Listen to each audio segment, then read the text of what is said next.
네. 1장부터 4장까지 그 범위긴 한데 3장은 뺐습니다. 네, 이렇게 미국의 뭐 병원이 언제 생겼고 뭐 그런 의미가 별로 없다고 생각하기 때문에 그건 뺐습니다. 여기 나오는 내용을 갖다 한번 쭉 훑어보시고 이렇게 하면 되겠습니다. 출제 방법은 주관식. 우리 주관식을 싫어해? 주관이 뚜렷해야지. 단답형, 서술형, 그 다음에 객관식. 객관식 좋아하세요? 내가 내기가 힘들잖아. 만들기가. 근데 좋은 점은 있어. 객관식이. 채점하기가 편해. 근데 주관식 있잖아. 여러분을 위한 거예요. 틀리게 쓰더라도 내가 점수를 줄 수 있잖아. 객관식은 틀리게 되면 점수 줄 수가 없잖아. 점수 주려고 내가 주관식 내는 거예요. 네? 문제 가르쳐 달라고요? 네. 안 가르치지. 그래요. 날씨 추워지는데 점점 더 썰렁해지고 있다. 네, 정신건강 이해하세요. 네. 여기 정상과 비정상을 갖다 어떻게 구분하느냐 이런 거 보겠습니다. 통계적 관점, 사회 규범 관점, 주관적 불편감, 부정성 이 측면에서 정상과 이상을 구분한다고 얘기를 합니다.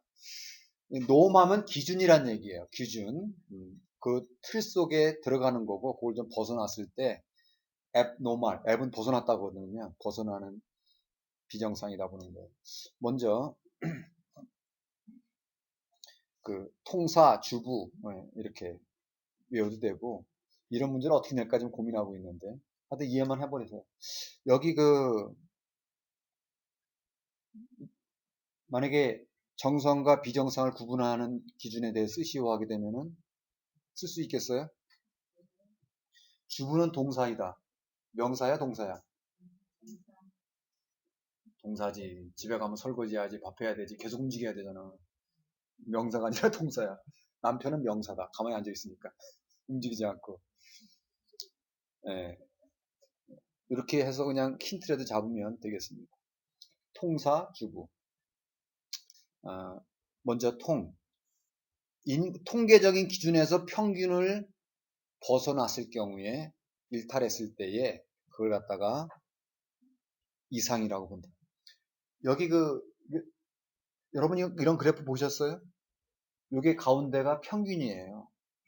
이 모든 그 자연 만사가 보게 되면 통계적으로 돌아갑니다. 예를 들어서 IQ 하게 되면 대개 이 가운데가 평균 100이에요. 알겠습니까? 왜 그랬냐면은 평균을 갖다 기준을 100으로 만들기로 약속을 했기 때문에 그렇다는 것이죠.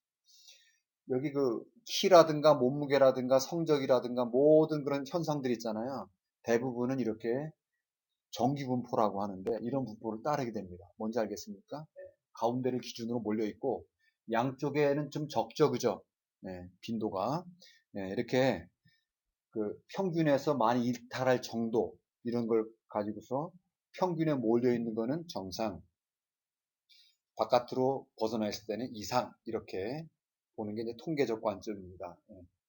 근데 감정이나 의지나 성격 같은 경우는 성격의 평균이 뭐야? 좀 애매하죠, 그죠? 이렇게 애매할 수도 있다는 것이죠. 하여튼 통계 평균을 넘어가는 것 갖다가 일탈 보는 거고, 그 다음에 사회적 규범. 여러분 코골이 한번 해보셨어요? 귀걸이 말고. 귀걸이는 용인이 될 만하죠, 그죠? 근데 코골이는 좀 그렇잖아, 그지? 근데 아프리카나 다른 그런 부족에서는 이게 정상이죠? 예, 그러니까 사회 문화적인 그 기준 거기에 따라 가지고 받아들일 수도 있고 그러지 않을 수도 있다. 그러니까 사회적 규범의 관점에서 정상 비정상을 구할 수가 있고 그 다음에 스스로 불편하고 고통스러우면 이거 비정상이라고 볼 수가 있다. 부모님이 돌아가셨어. 우울하죠, 그죠? 저도 오늘 약간 기분이 우울해. 안 우울한 것 같아? 겉은 안 우울한 것 같은 속은 울고 있어 지금.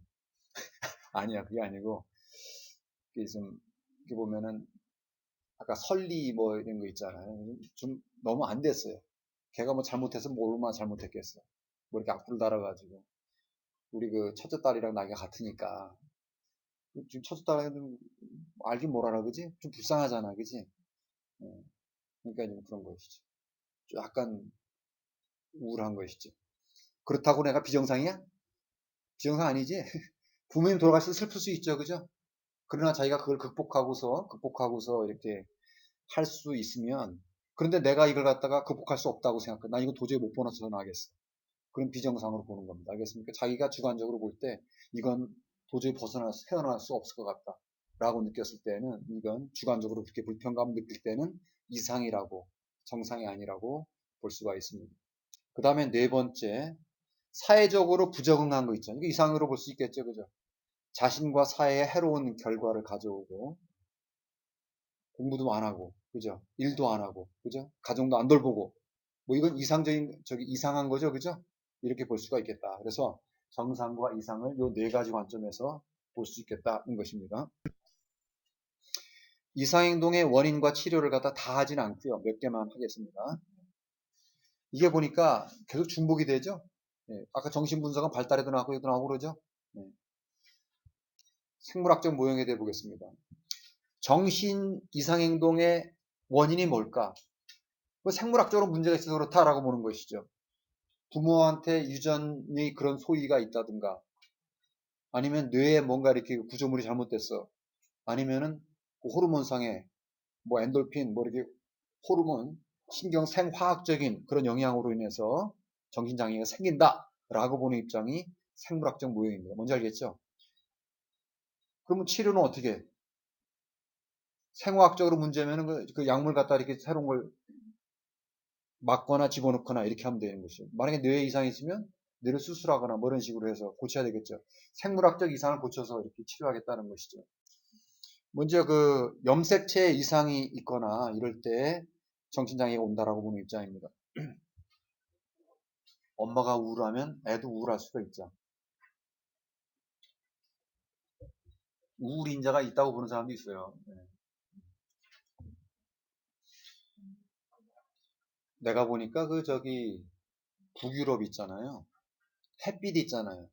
햇빛을 좀 봐야 덜 우울해집니다. 어제는 햇빛이 좋았잖아, 그죠? 그래서 내가 이게 낮에 산에 갔다 왔습니다. 햇빛을 하루에 20분씩 쬐야 됩니다. 네. 그 북유럽에는요, 혹시 백야라고 아세요? 백야? 아니, 이전에 러시아를 갔었는데 밤 11시야. 사진을 찍었는데 낮 11시인지 밤 11시인지 모르겠어. 밤 11시야. 근데 그 사람들은요, 그래서 커튼을 갖다가 새카만 거 있잖아요. 그렇게 하고 치고 잡니다. 네. 그래서 이게 그 낮과 밤이 차이가 너무 길어가지고. 그래서 거기는 휴가 기간이 얼마인지 아세요? 우리나라는 휴가가 얼마야? 추석 휴가? 3박 4일이요. 그러잖아? 거긴 휴가가 얼마야? 2달이요. 거긴 돈 벌어가지고 그 여행 다니는 게 꿈입니다. 그래서 그 춥고 햇빛이 많이 안 드는 그런 동네에서는 우울증이 오니까 그 2달 휴가 받아가지고 피지, 베트남 이런 푸켓 이런 데 가가지고 햇빛 쬐이고 막 2달 놀다 가고 막 그러잖아요. 그 뭐라고 욕할 필요도 없어. 햇빛이 안 들어오니까. 실제로 그 햇빛을 많이 못 보는 동네 있잖아요. 거기가 우울증 발생률이 높습니다. 우리도 반지하에 있잖아요. 이사 그런 데 가지 마세요. 곰팡이도 나고 반지하에 있으면 우울해집니다. 왜 그런지 아세요? 돈 없어서 우울한 것도 있는데 햇빛이 못 들어오잖아. 그래서 나는 항상 방에 햇빛 들어오는 게 제일 좋은 조건이에요. 첫 번째 이사 갔던 집이 약간 반지하였어요. 근데 그 다음에는 햇빛이 잘 드는 동네로 가길 원했거든. 근데 글로 갔지. 햇빛이 드는 게 넌 너무 좋아요. 그렇죠. 음. 이게 그 유전적인 것도 있고 환경적인 요소도 있다고 하는데 여기 하여튼 그 유전적인 영향이 있을 수 있겠다라고 하는 그 다음에 뇌 구조에 기능상의 이상이 있어서 정신장애가 올 수도 있다라고 볼 수가 있습니다. 그러면 뇌에 만약 혈관이 막혔다 면 혈관 뚫어주면 되겠지. 뭔가 이상이 있다고 하면 수술하거나 이렇게 합니다. 물론 뇌 수술은 쉽지 않겠지만 뇌 구조나 기능이나 이것에 이상이 있어서 어, 정신장애가 온다라고 하는 거고 그 다음에 신경 전달 물질 세로토닌, 도파민 이런 거 좋은 거거든요. 그죠? 네. 여러분이 이제 성적을 갖다가 그 아까 보니까 학부회가 보니까는 운동선수가 있어, 운동선수가. 교수님, 저 수업에 참석하기 힘들어요. 왜 그랬더니, 우리 전국체전에 나가야 돼요. 그러더라고. 오늘 수업 들어왔더라. 너 어떻게 했냐? 내 지난번에 너 성적 잘 나오면 내가 좋은 저기 운동 결과 좋게 나오는데 점수 잘 준다 그랬거든. 금메달 땄. 그래 점수를 잘 줄 수밖에 없어. 아, 참 괜히 그런 말 했나. 아니, 공부 못해도 달리기 잘하면 됐지. 근데 점수 잘 줄 거야. 불만이야? 예, 예, 그죠. 달리기 잘하면 좋잖아. 예. 금메달 땄대. 금메달 하나, 은메달 하나 그랬다 그러더라고. 그래요. 아니, 이게 생각이 중구난방이야. 예, 이해해 주세요. 근데, 그죠. 이렇게 운동해가지고 힘들지만, 만약에 금메달 땄다. 그 순간에 엔돌핀, 도파민 좋은 거 다 나오죠. 그죠? 예, 그런 거야. 이게 몸에 좋은 거예요. 근데 이게 너무 많이 나와도 안 돼. 알겠습니까? 적정하게 나와야 돼. 알겠습니까? 좋다고 그래서 계속 그것만 먹으면 안 돼. 적정하게 먹어야 되는 거야. 누가 아프다고 그러니까 뭐 주위에서 뭐 좋은 거 다 얘기해. 그거 다 먹으면 죽어. 의사가 먹으라는 것만 먹어야지. 그죠? 이게 중용이라고 하는 거예요. 적절하게 먹어야 된다. 몸에 있잖아요. 적절하게 이렇게 균형이 맞아야 돼요. 그죠? 균형이 맞아야 된다. 예, 과다하거나 아니면 너무 없거나 이래서 장애가 나온다라고 보는 입장이 되겠습니다. 이 세 가지 생물학적 요소가 있습니다. 이게 치료는 이제 뭐 생화학적으로 문제가 있으면 약물을 치료하거나 전기 치료를 하거나 뇌에 문제가 있으면 수술하거나 이렇게 하면 되는 것이죠. 근데 정신적인 게 이렇게 생리적인 신체적인 거가 아닌 게 다른 원인이 있을 수도 있잖아. 그죠? 몸이 전혀 이상이 없었어. 이상이 없다가 갑자기 정신적인 쇼크가 와가지고, 그죠? 정신적으로 문제가 돼가지고 정신병이 걸릴 수도 있는 거죠. 그죠? 꼭 생물학적인 모형만 가지고 이해할 수 없는 것도 있다. 만약에 생물학적인 것만 원인이 되게 되면 이렇게 뭐 약물 치료라든가 뇌 수술하거나 이렇게 물리적인 걸 하면 되잖아. 그러면 상담이나 이런 건 설 자리가 없잖아. 상담 같은 거 필요한 것이죠. 그죠? 네. 심리치료, 상담 뭐 이런 걸 통해서 사람을 지지해주거나 격려해주거나 이런 걸 통해서도 정신적으로 상당히 그 힘을 얻어가지고 치료가 될 수도 있고 그렇잖아요. 그죠? 그러니까 꼭 생물학적인 것만 원인이 있다라고 볼 수는 없는 것이죠. 물론 그게 원인이 될 수도 있지만. 그 다음에 정신무용입니다. 많이 얘기 들은 것이죠. 정신역동이론, 이드, 에고, 스포에고가 서로 이렇게 막 서로 역동적으로 움직인다 이런 얘기를 했고요. 그 무의식 저변의 심리적 에너지에 의해서 결정된다고 보는 것이죠. 이게 심리적 결정론이라고 그래요. 어린 시절에 어떻게 경험을 하느냐가 나중에 커서 성인기를 결정한다 이런 것이죠. 그러니까 결정론이라고 결정론. 이미 어릴 때 결정돼 있다 이거죠. 그 과거 경험이 현재와 미래를 결정한다고 보는 것이죠. 뭐야 이거? 하지만 하게 되면 위축되잖아요, 그죠? 적절하게 만족시켜 나가야 된다 이거예요. 너무 이렇게 초자가 강해지면 이렇게 된다 이것이죠. 그래서 이 방어 기제를 통해서 자아 방어 기제죠. 외부 방어가 뭐야? 누가 나를 때리려고 하게 내가 나를 방어하는 거죠. 방어하는 그 메커니즘, 이게 방어 기제야, 그죠? 그래서 원초와의 충동을 통제하고서 현실에 받아들일 수 있도록 이렇게 하는 것이죠. 불안을 줄이고 나가게 해주는 것이죠. 불안을 회피시키고 경감시켜주는 그런 거가 이제 방어 기제라는 것이죠. 근데 너무 이렇게 부정적으로 상응하게 되면 병이 걸리게 된다 이거야. 이 방어 기제에 대해서 한번 설명을 드리겠습니다. 부엌에서 전투가 벌어졌습니다. 누가 이겼어? 와이프가 반동을 일으켜가지고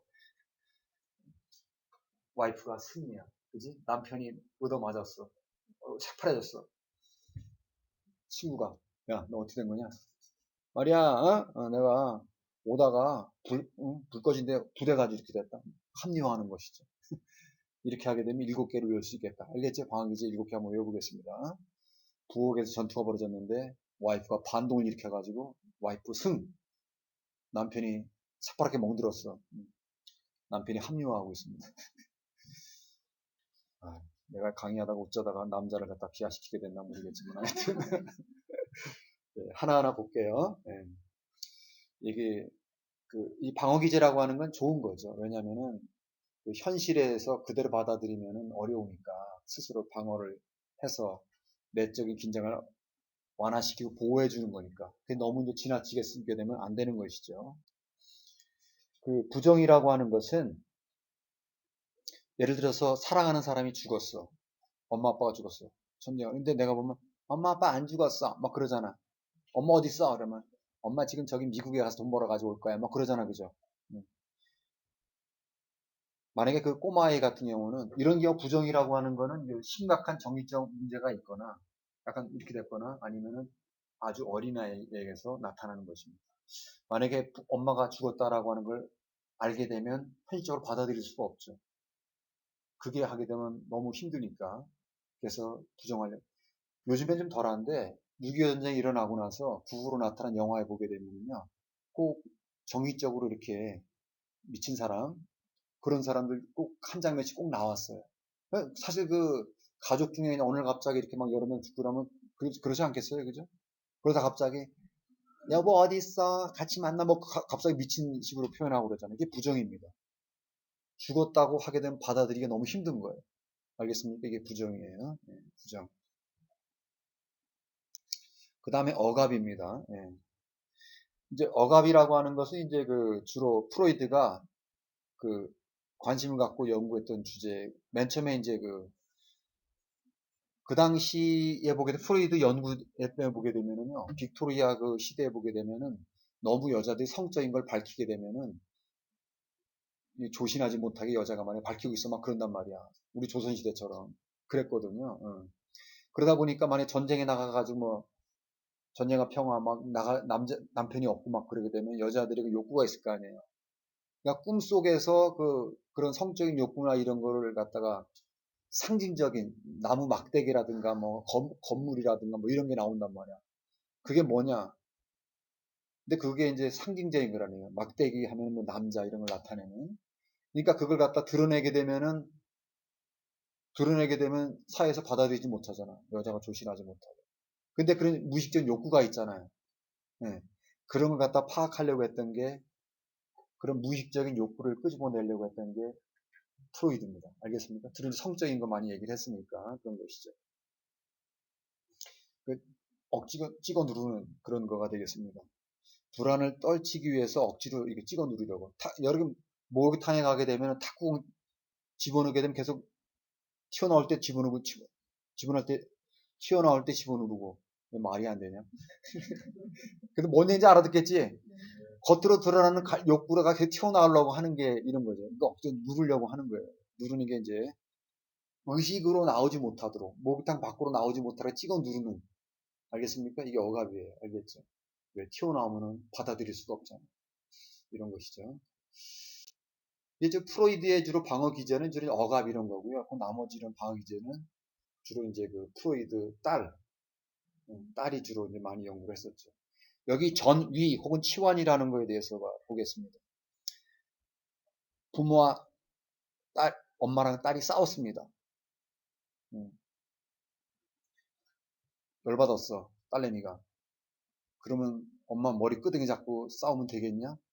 그 폐륜화가 되잖아. 현실에서 받아들일 수가 없잖아. 근데 현실에서 받아들일 수 있는 방법은 뭐야? 열받으면 얘가 열받았어. 방문을 콱 닫거나 아니면 지나가는 고양이 발을 확 쳐버리거나 막. 알겠죠? 애꿎은 강아지나 그 고양이가 아니면 문이 이렇게 얻어맞는 것입니다. 그래서 종로에서 뺨 맞고 한강에서 눈 흘긴다. 충동을 표현하는데 나한테 충동거리를 줬던 화나게 했던 그 사람한테 표출하지 않고 다른 문이나 다른 짐승들이나 이렇게 표출하는 것입니다. 알겠습니까? 이게 전위라고 그래요. 알겠습니까? 위치가 바뀌었다는 얘기야. 알겠습니까? 네, 이게 디스플레이스먼트가 뭐냐면요. 플레이스가 장소예요. 디스가 떨어져 나갔다. 장소가 떨어져 나가, 그죠? 엄마한테서 문이나 고양이한테로 갔단 말이야. 알겠습니까? 이게 전위가 되겠습니다. 그 다음에 투사예요. 한번 따라해보세요. 투사. 아, 내가 쟤를 되게 미워해. 응? 이해하고 들으세요. 같은 제자 돌림이니까. 내가 그 영재 씨가 너무 이렇게 좋아하지만 너무 미워. 알겠어요? 근데 교수가 막 학생을 미워하고 그러면은 교수님 학생 미워해서 되겠어요? 그럴 거 아니야. 비난할 거 아니야. 그러니까 내가 현실에서 어떻게 받아들이냐면 영재 씨 왜 나를 미워하고 그래? 어? 그렇게 하는 거 알겠어요? 거꾸로. 내가 당신을 증오하는데 나 왜 미워하는 거야? 이렇게 하는 거 있죠. 상대방이 나를 미워한다고 하게 되면 내가 비난받지는 않을 거 아니야. 그죠? 내가 미워한다면 비난받잖아. 그래서 비난받지 않도록 하기 위해서 상대방한테 거꾸로 욕망을 반대로 하는 것이죠. 이게 투사가 되겠습니다. 알겠어요? 음. 이게 투사예요, 투사. 투사가 프로젝트라고 그래요. 이거 프로젝트를 여러분 지금 강의 보고 있죠, 그죠? 네. 프로는 앞으로, 젝트는 던진다 이거야. 이 단어 모르겠어요. 리젝트 한다는 얘기 들어보셨어요? 거절하는 거. 들어보셨죠? 리젝트. 젝트는 던진다 이거야. 앞으로 던진다. 욕망을 갖다 영재 씨한테 던진다 이거야. 알겠습니까? 투사라고 하는 거야. 내가 당신을 증오하는 게 아니라 증오하는데 사회에서 못 받아들이니까 어떻게 방어를 할까? 상대방이 나를 미워한다라고 하는 것이죠. 그 다음에 반동 형성입니다. 이거는요, 자기 내면에 있는 생각을 바꾸는 거예요. 예를 들어서 그 성적으로 내면에 그 욕구가 많고 문란한 그런 사람이 있다고 쳐요. 그런데 저 사람은 이렇게 말이야 너무 밝히는 사람이다 하게 되면 주위에서 비난받잖아요. 그죠? 비난 안 받으려면 어떻게 해? 나는 전혀 그런 사람이 아니야. 순결하고 돌아다니는 거야. 알겠습니까? 이건 반대로 한 거는 반대로. 내부에서는 그 호기심이나 이런 게 많은데, 쟤는 너무 밝히고 막 너무 음란해. 막 그러면은 뒤에서 그걸 내가 스스로 보호를 해야 되잖아. 그죠? 그럼 어떻게 돼? 혼자 순기할 뭐 이런 걸 그런 운동을 오히려 벌리는 것이죠. 억압된 욕망을 갖다가 반대의 것으로 하는 것입니다.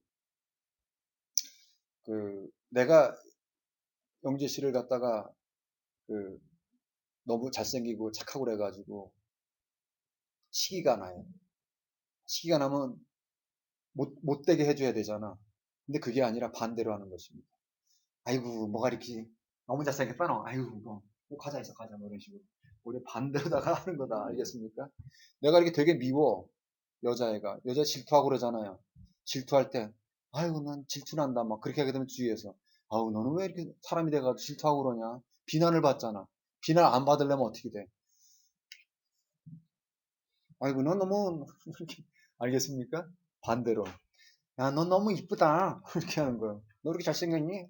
약간 어색하죠? 부자연스럽고 어색해 보입니다. 이거는 반동 형성. 알겠죠? 이런 차이가 있습니다. 그 다음에 승화라고 하는 것이죠. 그 난타 아세요? 난타? 송승환인가 뭐 난타 공연 하시죠, 그죠? 칼 가지고 막 이렇게 하는 거 있잖아요. 여러분 저기 아들이 칼 가지고 막 하면 집에서 용납 못 하죠. 이런 폭력적인 걸 갖다가 사회에서 받아들일 수 있는 방향으로 여기서 이제 너무 이렇게 몸이 근질근질해가지고 못 사는 친구 있잖아. 여기 학생이 말이 옆에 지나가는 동료 좁혀고 하게 되면 안 되죠. 그러면 안 되잖아. 합법적으로 좁혀는 방법이 있어. UFC 나가가지고 알겠습니까? 그런 것이죠. 조직폭력배가 어떤 이종격투기는 돈 벌고 하는 거잖아요, 그죠? 성적인 욕망 같은 거 있잖아요. 그런 거 갖다 그대로 드러내면 안 되잖아. 그 갖다가 이제 조각 작품이나 뭐 이렇게 아니면은 그 소설이나 뭐 이런 식으로 하게 되면 그죠? 이런 식으로 작품화하게 되면 박수를 받잖아요. 그죠?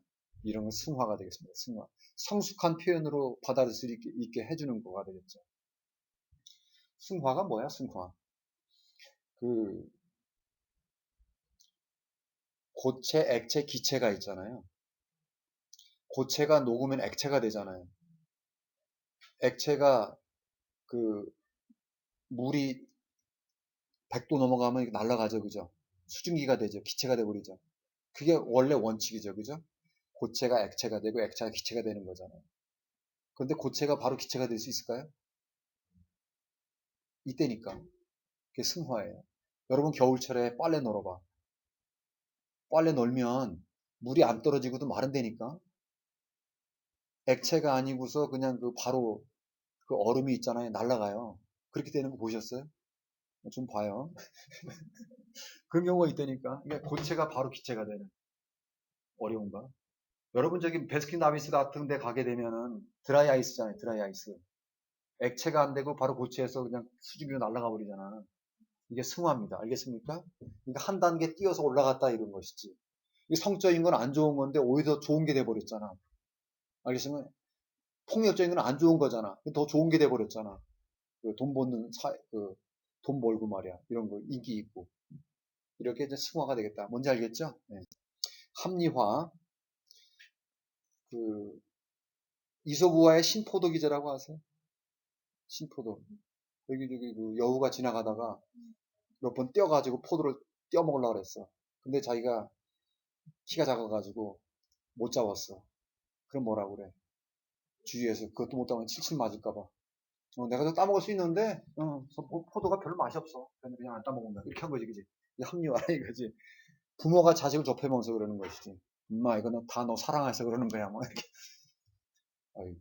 우리 중학교 때는 사랑하는 선생님들이 어떻게 많나 모르겠어. 사랑해가지고 종아리 그냥 다 이렇게. 우리 여러분들도 그랬죠? 그 치마 밑에 막 이렇게, 그렇게, 스타킹 신어도 이렇게 자국 나고 막. 요즘에는 그러면 안 됩니다. 스마트폰 찍어서 올립니다. 다 사랑하기 때문에 그러는 거야. 뭐 이런 식으로 합리화 하는 것이죠. 예, 그렇게 해서, 부엌에서, 와이프가 반동을 일으켜가지고, 예, 요거는 갖다 요거 내가 문제 내기 쉽겠죠, 그죠? 어떻게 낼까요? 기대하셔도 좋습니다. 예화 같은 걸 들어주고 나서, 이게 어떤 거냐, 뭐 이런 거로 낼 수가 있을 것 같아요. 예. 에릭슨의 발달 단계, 정신분석에서 낼까, 정신건강론에서 낼까, 아니면 발달심리학에서 낼까? 신자가 죽은 이유는? 두 개 다 낼까?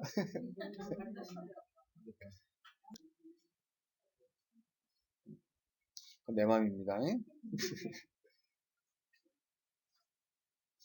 내가 이거를 이렇게 해야 되겠다는 생각을 그동안에 보니까 그냥 이렇게 외우는 것보다 조금 생각만 바꿔서 하게 되면 더 잘 외워지는데. 그래요. 여기 이제 신자가 죽은 이유는 정치인의 생명을 통째로 걸어서 그렇다. 조국 장관이 사퇴했더라. 이게 지금 장관 한번 하려다가 그냥 가족이고 뭐고 다 그냥 까발려 놓고 막 그러잖아요. 정치하지 말라니까 왜 이렇게 정치하려고 그래? 우리가 행복한 거야. 알겠어요? 근데 보면은요, 이 정치라고 하는 거는 부자지간에도요, 그게 그냥 그렇게 적인 거더라고요. 영조가 그 사도세자 부주에 집어넣어놓고 막 그거 있잖아요. 그 정치 권력이라고 하는 건 그렇게 무서운 겁니다. 뭔지 알겠습니까? 정신분석학적 모형 있죠. 이거는 무의식 갈증을 찾아내고 그 의식으로 잘 끄집어내 가지고 합리적인 현실적인 방향으로 처리해 주는 게 치료다 이거예요. 아까 그 자아 있죠, 자아. 자아가 현실에서 잘 해결할 수 있는 방안으로 해주는 게 필요하겠다는 것이죠. 비판적인 거, 너무 결정적인 인간, 어릴 때 결정된 게 과거의 경험이 현재와 미래를 결정한다라고 봤습니다. 이게 프로이드가 물론 성적인 욕망을 과도하게 지나치게 했지만 그렇다고 프로이드가 그렇다고 죽어야 되냐? 그건 아니에요. 프로이드를 딛고서 나온 학문들이 되게 많습니다. 알겠습니까? 네. 프로이드를 딛고서 나온 수많은 학문들이 있습니다. 그래서 모든 과목에서 프로이드는 언급이 안 되는 데가 없습니다. 뭔지 알겠습니까? 그게 큰 이제 기여한 바라고 볼 수 있겠죠. 행동주의 모형이 있습니다. 행동주의 모형은 아까 발달심리학에서 나왔었죠. 여기 보게 되면은 그, 왜 이 사람이 약간 비정상적인 이상적인 행동이 나왔냐. 그건 배워서 그렇다 이거야. 배워서 그렇다. 알겠어요? 그걸 거꾸로 배우게 되면 치료할 수 있지 않겠냐 이런 것이죠. 예, 행동을 갖다가 새롭게 학습을 시키고 강화와 그 처벌 이걸 적절하게 해가지고 그 도와주면 치료가 된다라고 하는 것이 되겠습니다. 여기 이렇게만 설명해서 그런데 여러분 그러니까 꼭 심리학 같은 공부를 좀 하셔야 됩니다. 심리학을 보게 되면은 이 행동주의에 대해서 구체적으로 나올 수가 있어요. 여기서 한번 볼게요. 여기 아까 한 거랑 거의 같아요. 이 반응이 이 정적이란 얘기는요. 이걸 준다는 얘기예요. 다시 한번 얘기하지만 좋은 거를 주고 나쁜 거를 주고 좋은 걸 주는 거니까 정적 처벌. 자극 제시 알겠죠? 나쁜 걸 주는 게 정적 처벌. 알겠죠? 그 다음에 자극을 빼는 게 있어요. 그 저기 안 좋아하는 걸 빼는 경우가 있어요. 말을 안 듣게 되면 여기 보게 되면 말을 잘 들으면은 채찍을 빼요. 알겠습니까? 그 다음에 말을 안 들으면은 힘든 걸 아니 그 말을 안 들으면 좋아하는 걸 뺏어요. 알겠습니까? 이렇게 되는 거예요. 여기는 뭐냐면은 고통을 제거하고 여긴 좋은 걸 제거하고 이게 제거하는 자극을 제거하고 그다음에 자극을 주고 뭔지 알겠죠? 여기에서 반응이 증가하는 거 있잖아요. 증가할 때를 강화라고 합니다. 강화. 한번 예를 들어 볼게요. 그 아기가 엄마 말을 잘 들어. 그럼 어떻게 돼? 사탕 줄게. 뭔지 알겠어요? 그죠? 좋은 걸 줬죠. 이게 정적 강화입니다. 따라서 정적 강화. 네. 엄마 말을 잘 들어. 그동안에 말을 안 들어가 채찍을 맞았잖아요. 그죠? 엄마 말을 잘 들으니까 채찍을 가하지 않습니다. 알겠습니까? 그러면 얘가 엄마 말을 갖다 잘 듣겠지 계속. 알겠어? 그러니까 그런 반응은 늘어나겠죠. 그죠? 만약에 여기는 정직 처벌입니다. 엄마 말을 안 들어. 회초리를 대는 거야. 회초리를 주는 거죠. 회초리를 정적으로 주는 거죠. 네, 그런 것입니다. 네. 그 다음에 숙제를 안 해. 알겠어요? 그럼 어떻게 돼? 좋아하던 걸 빼서 스마트폰 내놔. 한 달 동안 스마트폰 없어 놔. 사탕 내놔. 이런 식으로 이런 것이죠. 이거는 부적 처벌, 정적 처벌. 이거는 반응을 덜 하겠죠. 그죠? 알겠습니까? 네. 그래서 여기 정적이라는 거는 준다 이거야. 자극을 준다. 알겠죠? 부적이라고 하는 건 자극을 뺀다 이거야. 정적이든 부적이든 좋은 자극이 있고 나쁜 자극이 있는 겁니다. 알겠습니까? 이렇게 이해를 하시면 되겠다. 이 것이죠. 이렇게 해가지고 만약에 잘못된 행동이 있을 때는 이렇게 좋은 행동을 하게 되면은 사탕을 주거나 뭐 여기 채찍을 뺏거나 이렇게 하게 되고 나쁜 행동을 하게 되면 채찍을 하거나 아니면 좋아하는 걸 뺏거나 이런 식으로 해가지고 행동을 고쳐나가야 된다. 라고 하는 입장이 행동주의 입장입니다. 뭔지 알겠습니까? 아까 생물학적인 입장은 뭐야? 정신병이 있을 때는 치료할 때, 그죠? 뇌 구조가 이상하면 뇌 구조를 갖다 이렇게 하게 되고, 호르몬이 이상했으면 그것도 약물을 주입하거나 이렇게 해야 되잖아. 근데 행동주의 입장에서는 그게 아니라, 좋은 행동이 나오면 좋은 걸 주고, 그죠? 나쁜 행동을 하게 되면 좋은 걸 뺏거나, 처벌을 주거나, 뭐 이런 식으로 한다는 얘기지. 이렇게 해가지고 행동을 고쳐나간다는 거예요. 네, 정신병리학과 진단 보겠습니다.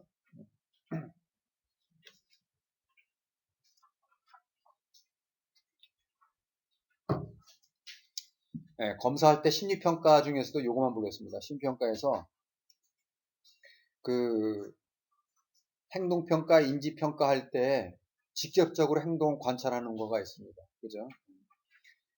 그 연구자가 클라이언트, 고객이 어떻게 행동하는지를 관찰하는 것이죠. 알겠습니까? 네, 이런 거고. 그 다음에 고객이 그 자기 자신을 내면을 스스로 돌아보는 그렇게 하는 거 있잖아요. 이게 자기 관찰이에요. 요게 행동 관찰은요. 그 연구자가 그죠?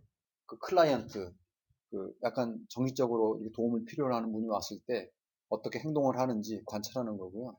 자기 관찰은 관찰일기나 이런 거 자기가 내가 어떻게 행동하는지 오전에는 우울하다가 점심때는 괜찮다가 저녁 때 또 우울해진다 이런 걸 갖다가 관찰을 해보는 거죠. 그 다음에 면접 방법이 있습니다. 그래서 그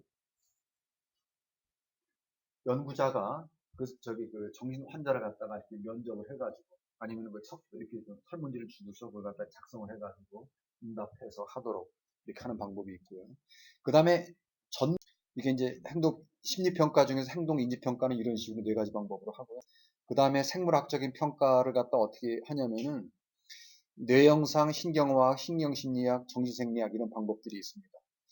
그래서 생물학적으로 문제가 있는 게 뇌에 문제가 있어 그런 거 아니야? 이제 뇌를 갖다 찍어봐야 되겠죠, 그죠? 뇌를 갖다 이렇게 찍어서 MRI라든가 MRI는 이제 그 구조만 보여주는 거고요. 그게 시간의 흐름에 따라 가지고 어떻게 변화가 되는지까지 연구하게 되면은 fMRI라고 기능적 MRI라고 하는 것이죠.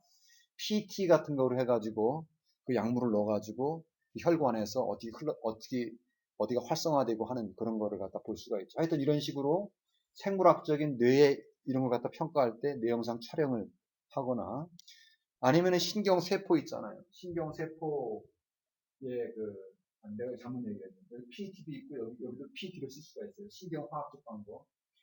여기 그 뇌 속에서 아까 들어가는 그 신경 전달 물질 같은 거 있잖아요. 그게 어떻게 진행되어 가는지 이걸 갖다가 신경화학적 방법으로 평가해 나갈 수가 있고 신경심리는 뭐야? 신경심리는 있잖아요. 임상심리사라든가 이런 사람들이 그 심리 검사라는 게 있어요. 예를 들어서 언어 검사 같은 걸 하고요. 아니면 그림을 그려보라든가 뭐 이렇게 하고요. 이렇게 해가지고 이렇게 여기 그림 같은 거 볼 때 약간 좀 위축되어 보이거나 이런 게 있죠, 그죠? 정상적인 이런 그림인데, 그죠? 그렇지 않은, 그죠? 그림을 어떻게 그리느냐. 이건 기하학적으로 뭔가 잘못됐잖아요, 그죠? 건물이. 이런 걸 갖다가 그림이라든가 언어라든가 이런 걸 갖다가 그 파악해보는 신경심리 검사가 있습니다. 신경심리 검사지가 있어요. 물어보고. 그 다음에 정신 생리 검사가 있습니다. 여러분 저기 병원에 가게 되면 심전도 이런 거 아세요? 근전도 아세요? 근육의 그 전기가 근전도고요. 심전도는 그 혈관 그 전도, 뇌전도는 뭐냐면은 뇌의 그 뇌파 이런 거 얘기하는 것이죠. 몸의 신체 기능을 갖다가 잴 수가 있어요. 알겠습니까? 긴장하면 땀 나죠. 그래서 손가락 같은 데 재가지고 땀 나면 손가락 땀 나는 거 잴 수도 있고요. 그죠? 네. 편안한 상태에서 뇌파가 줄어들고 알파파가 나오게 되고 막 긴장하게 되면 베타파 이렇게 나오잖아요. 그런 몸에 일어나는 뇌파, 심장박동, 혈압, 근육 긴장, 이런 피부 전도 반응 이런 걸 갖다 재는 거죠. 이런 걸 통해서 장애나 이런 거를 생물학적으로 평가해 나갈 수가 있는데 다 하지는 않겠습니다. 지난번에 지기 빈다는 기억나겠지? 다른 건 모르게 지기 빈다가 나는 것이죠. 그래서 정신의학적 증상 11가지 중에서 표정, 태도, 행동 장애 이렇게 해가지고 표범의 행동, 표행, 그 다음 의식장애, 진압력 장애는 의지가 대단해. 표범이 정말로 사고 낼 것 같다. 요즘 멧돼지가 사고 냈지? 요즘에는. 멧돼지 때문에 돼지 아프리카 돼지 열병 나고 막 그랬는데. 하여튼 정말로 사고 날 것 같다. 사고 장애도 있고 사고 내용의 장애도 있으니까. 지기 빈다 그랬지. 지각 장애랑 기억 장애 이렇게 됐고요. 이럴 경우에 지성인인 우리는 어떻게 대응해야 될까? 이 11가지가 되니까 너무 외우기가 힘들잖아. 그래도 이렇게 하게 되면 좀 낫겠다는 얘기죠. 꽈서 내게 되면 되게 어려울 수가 있는데 편안하게 내겠습니다. 네. 대충 이해하고 넘어가시면 돼요. 여기 이제 정신의학적으로 문제가 있을 때는 표정이 우울하고 무표정하거나 정신분열증 환자는 찌푸리거나 뭔가 이렇게 의심하거나 이런 표정 같은 거를 보인다라고 하는 것이고요. 따라합시다. 표정과 태도. 그 다음에 행동장애가 있습니다. 행동이 너무 많이 하거나 너무 안 하거나 똑같은 걸 계속 반복하거나 원치 않지만 자동적으로 반복되거나 행동을 하려고 하는데 거부하거나 강박증적인 충동적인 궁극적으로 자살 이런 모든 것들이 행동장애가 되겠습니다. 그러니까 그냥 자불안석을 못한다 이거죠. 계속해서 그냥 막 행동이 수시로 바뀌고 이렇게 주의력이 산만하고 행동을 과잉하게 하는 그 다음에 거의 운동이 없는 상태까지 행동이 저하되는 게 있고요. 상동증이라고 하는데 스테레오타입이라고 하는데 이게 뭐냐면 스테레오는 상동 똑같다 이거예요. 똑같은 행동을 갖다 의미 없는 걸 갖다 계속해서 같은 행동을 한다 이런 것이죠. 매너리즘. 매너리즘에 빠졌다는 얘기 많이 들어보셨죠? 똑같은 걸 계속해서 한다 이건 얘기죠. 음송증. 낭송한다 뭐 이런 얘기 들어보셨을 거고. 예. 단어나 문장을 갖다가 그 주문하듯이 반복하는 걸 음송증. 그 다음에 보속증이라고 하는 거는 예, 보유되고 있단 말이에요. 보유되어서 계속하고 있다가 보속이라고 그래요. 알겠어요? 예, 여기 보면은 뇌의 문제 때문에 그런 거예요. 뇌의 문제 때문에 새로운 동작으로 넘어가지 못하고 똑같은 그 동작을 보유하고 있어서 계속하고 있다. 이게 보속 알겠죠? 보유하고 계속한다는 얘기고요. 강직증. 너무 반복해서 하다 보니까 나중에는 행동 자체가 안 움직여. 부동자세가 되면 강직하게 된다. 이런 얘기죠. 네, 이런 게 있고 자동증. 적개심이나 불만을 갖다 겉으로 드러내는 게 두려워가지고 상대방의 뜻대로 복종하려고 하는 자동적으로 복종하고 이게 자동이란 말이야. 예. 누가 말을 하게 되면 그대로 그냥 따라서 따라하는 반향 언어.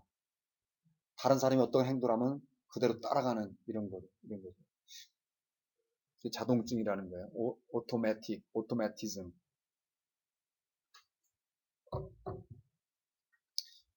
우리가 이렇지 않다니까 얼마나 다행이에요. 행동장애 거부증이 있습니다. 예. 상대방이 요구를 갖다가 묵살하고 뭘 물어도 답을 안 하거나 음식을 거부하는 거 그런 게 있고요. 강박증 행동 아시죠? 예.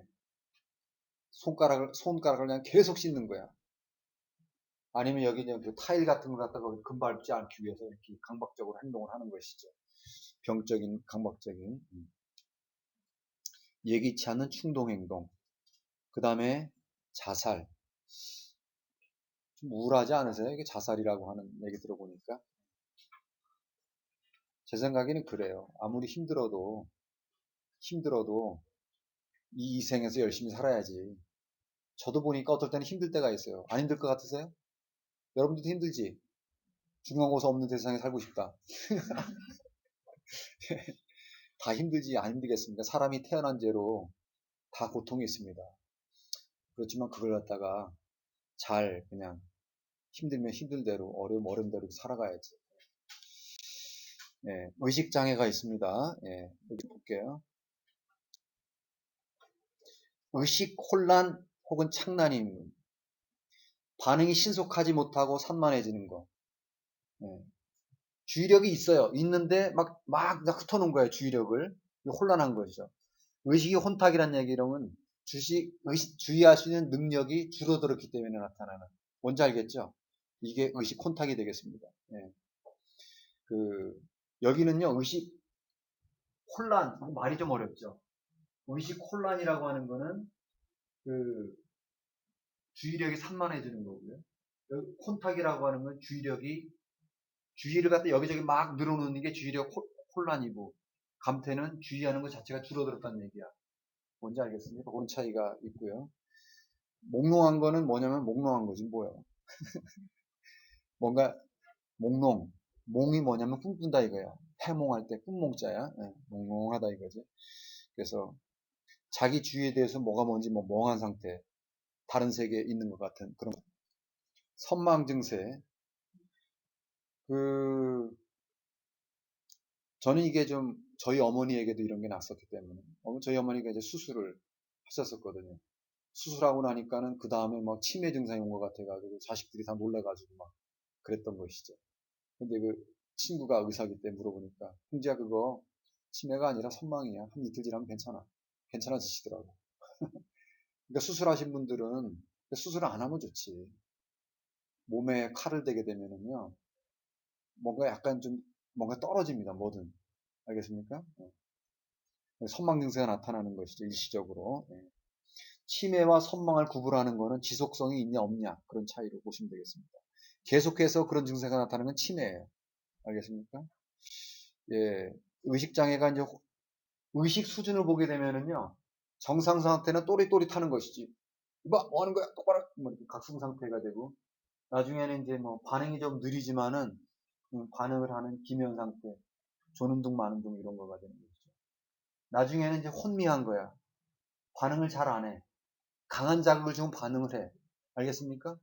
이제 나중에는 어떤 자극에 대해서도 반응하지 않아. 이건 혼수 상태에 빠졌다고 하는 것이죠. 식물인간처럼.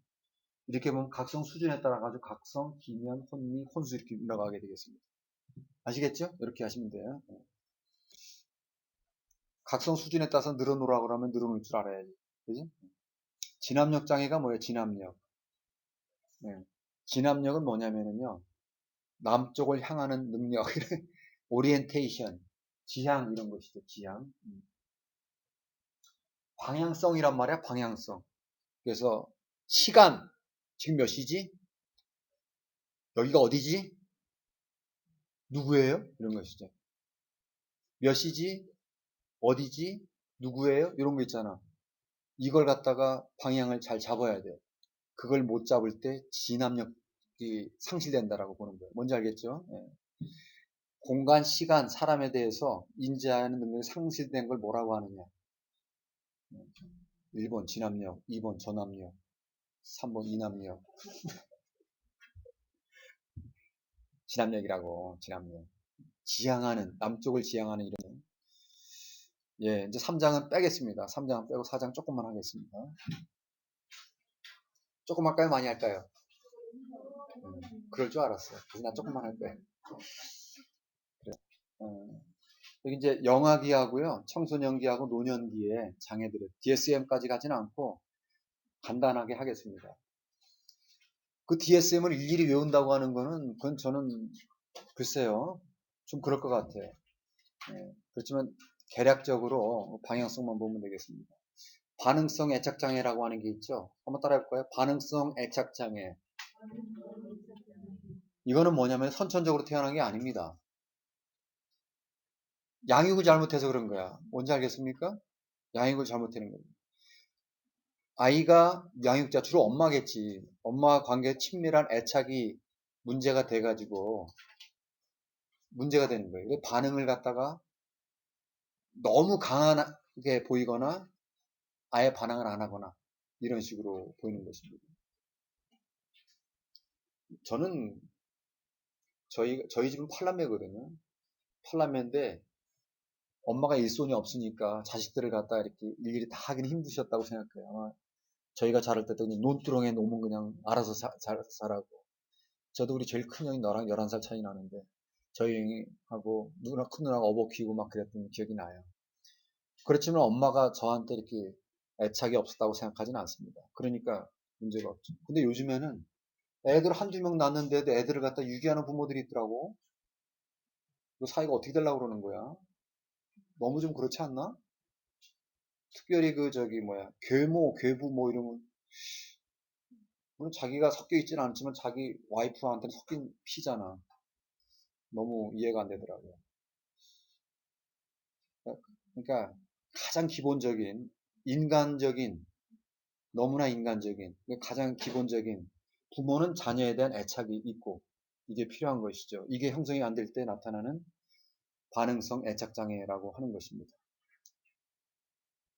또 저기 너무 이렇게 부모가 자주 바뀐다든가 이렇게 될 때 되는 것이죠. 그 다음에 탈억제성 사회적 관계장애. 그 과도하게 친밀하게 탈억제가 뭐야? 탈억제. 억제가 안 된다 이거야. 억제가 적절하게 돼야지. 내가 낯선 사람한테는 가는 걸 갖다 억제를 해야 되잖아. 근데 낯선 사람인데도 그냥 가서 앵기는 거야. 반가워요, 이모. 해가지고 엉기는 거야. 너 누군데? 그죠? 이런 거가 돼. 과도하게 친밀한. 그 사회 문화적 경계를 넘어서서 이런 것이죠. 이제 이게 탈억제성 사회적 관계장애가 되겠습니다. 그 다음에 청소년 볼게요. 청소년은 거식증과 폭식증이 있습니다. 거식증이라고 아세요? 아노렉시아 너버사라고 하면 너버스 하면은 너버스 하게 되면 신경적인 거거든요. 신경성 식욕 부신증. 여기 보니까 이제 아주 빼빼 말랐거든. 빼빼 말랐는데 자기는 몸이 너무 부하다고 생각을 하는 거예요. 그래서 안 먹어. 아니 이렇게 죽은 사람도 많다니까. 청소년기 때 이런 게 많아요. 내가 아는 후배도 보게 되니까 옛날에 그냥 튼실튼실하고 막 귀여웠거든. 근데 빼샥빼샥 말랐어. 근데 안 먹어. 안 먹어. 응. 이 거식증이에요. 거식증. 나 폭식증이 있습니다. 폭식증.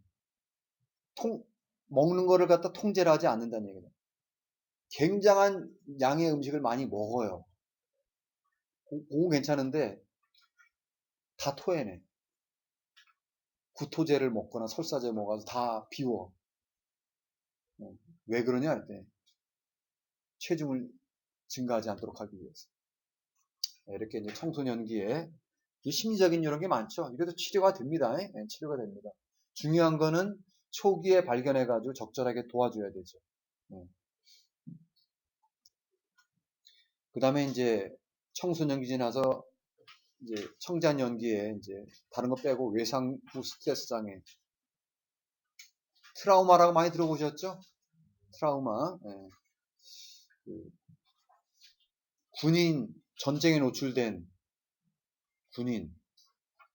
저도요 저기 지금 저는 어디서 근무를 했냐면 요즘에 이제 뭐 철원, 민통선, 뭐 연천 뭐 이런 돼지열병 때문에 얘기 들으시죠? 전 철원에서 맨 처음 훈련 받았습니다. 거기 이제 백골부대라고. 근데 거기 최전방이에요. 최전방이다 보니까 어떤 게 있냐면은 그 실제 총알이 있거든요. 근데 그 자살하는 애들이 있어요.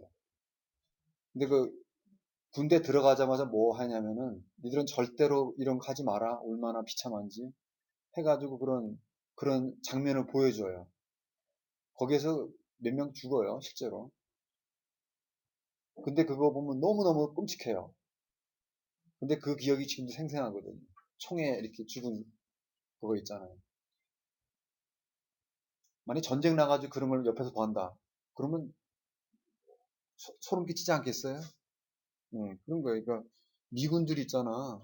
미군, 베트남 전쟁했던 내가 보면 미군도 피곤한 나라야. 우리나라 베트남 월남전 가고 그랬잖아요. 근데 미국은 전 세계를 다 젊은 사람들 보내잖아. 근데 미군의 그 저기 상위 군인 그런 사람들 얼마나 많은지 아세요? 얼마나 될 것 같아? 몇 명이 될 것 같아요? 2천만 명이야. 우리나라 몇 명인데. 그러니까 미군한테 미군이 고마운 것도 있어, 사실은. 전 세계 돌아다녀서 그렇게 보호해 주느라고. 그렇게 많이. 그러니까 거기 외상 후 스트레스상에 있는 사람이 많죠.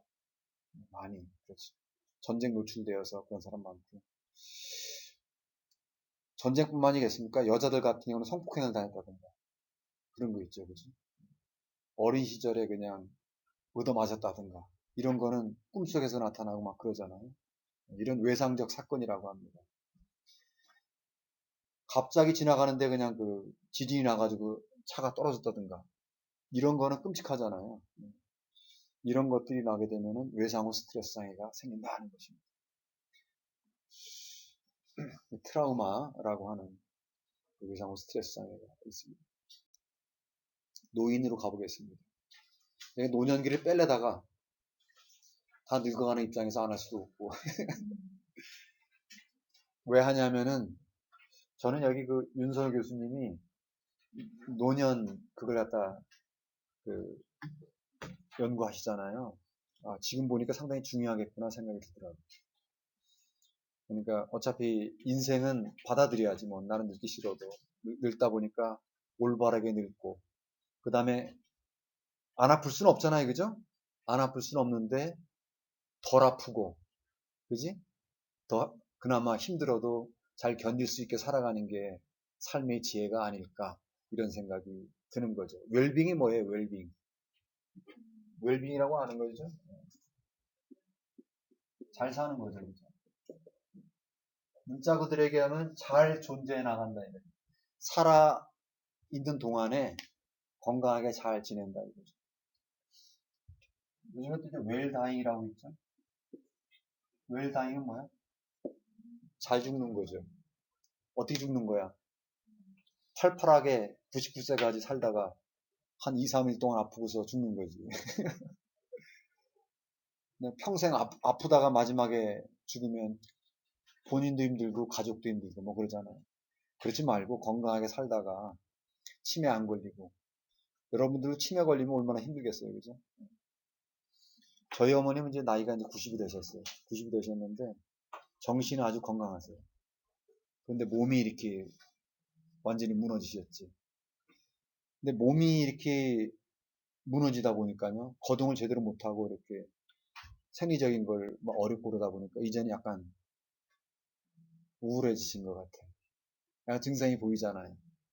그걸 보면서 야 이게 신체도 건강해야 되고 정신도 건강해야 되고 그러니까 노년 준비를 잘해야 되겠다는 생각이. 황수관 박사가 강조한 게 뭔지 아세요? 노년에 의사를 잘 둬야 된다는 거야. 의사가 뭔지 알아? 이 허벅다리라는 거야, 다리. 그러니까 70 넘으면 다리가 튼튼한 사람이 돈 많은 사람보다 더 중요하다니까. 그러니까 다리 운동 많이 하라는 다리 운동. 우리 어머님 다리가 거의 무너지셔가지고 힘들죠. 예, 여담이었고. 노년기에는 이제 우울 증상이 좀 흔하게 나타나고요. 무기력. 저희 어머님도 이렇게 몸을 가누시지 못하니까 약간 무기력하다 보니까 많이 힘들어 하세요. 자식들이 팔남매나 되면서 이렇게 얼굴도 안 들여다보냐, 뭐 이런 말을 하세요. 바쁘지 나도 강의를 해야 되고, 우리 형도 이제 정부에 있고, 형님 사장님이고 바쁜데, 엄마가 이제 보니까는 자식들 생각을 하지만 약간 좀 우울해지시는 것 같아요. 힘든 것 같아요. 네, 그 다음, 신경인지 장애, 이게 뇌 손상으로 인해 가지고 오는 장애가 신경인지 장애입니다. 뭔지 알겠습니까? 여기에는 주요 신경장애랑 경증 신경장애가 있습니다. 네, 여기 선망에 대해서 볼게요. 선망은 아까 진압력이 떨어지고 뭐 이런 얘기했죠. 치매와 선망은 공통점이 많아요. 치매는 서서히 오는데 선망은 빨리 온다 이거죠. 그런데 이거는 대부분 정상으로 회복됩니다. 이거 얼마나 감사한 거야. 그지? 네. 치매는 회복이 잘 안 됩니다.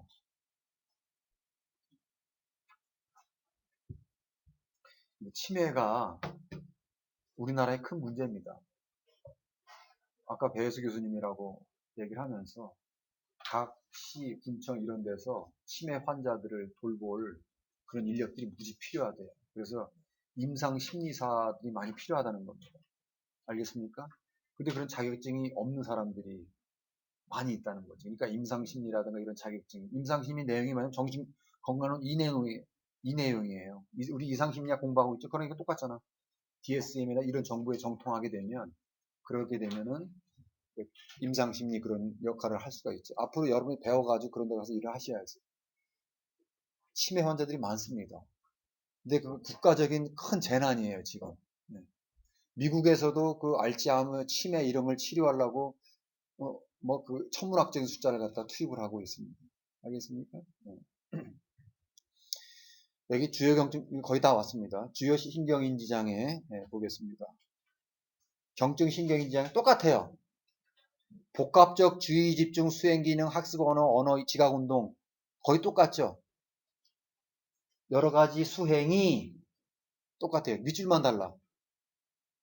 이거 뭐냐면은 이전보다 현저하게 감퇴됐다.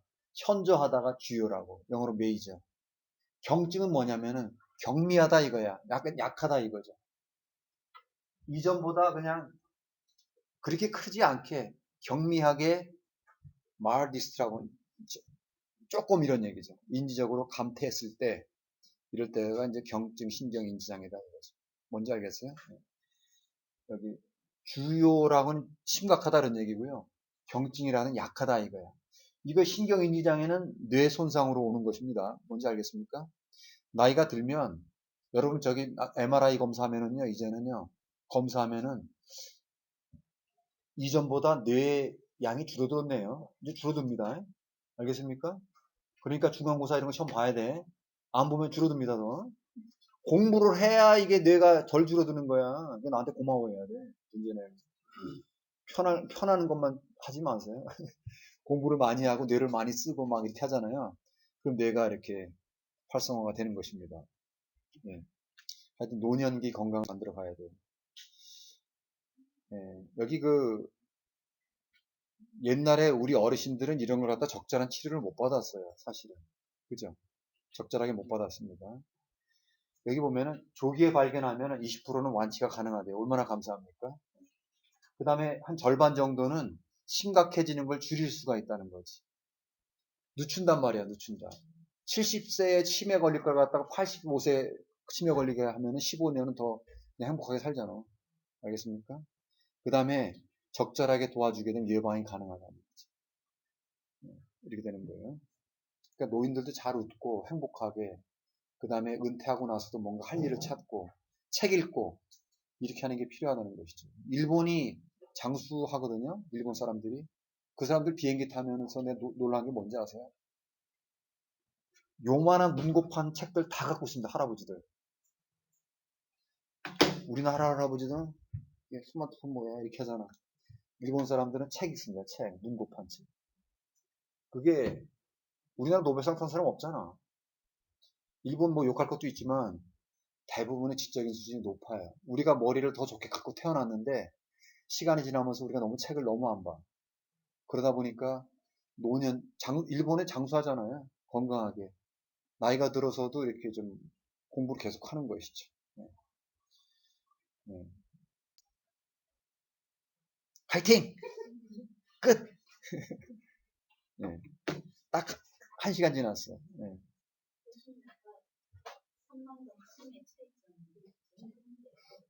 네?